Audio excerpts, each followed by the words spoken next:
Naloka kay Paolo Avellino ang mga Kim Pao fans sa kanyang topless video habang nagwo-workout sa gym. Viral sa lahat ng Kim Pao at Paolo Solids at netizen ang pabida ni Paolo sa kanyang workout routine. Walang suot na t-shirt o sando si Paolo habang nagbubuhat ito ng weights at lumundag.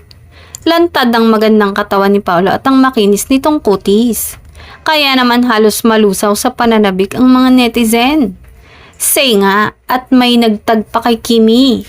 Prinsesa Chinita, nakita mo yan, madami na naman nagkasala sa jowa and asawa nila. Para quits daw ay ilabas mo na ang balisin pictorial mo para minsanang bagsakan na.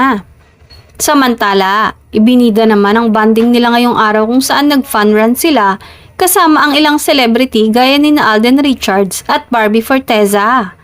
Kinilig ng muli ang mga fans dahil hindi nga daw mapaghiwalay ang dalawa kahit sa jogging at break ay magkatabi ang dalawa.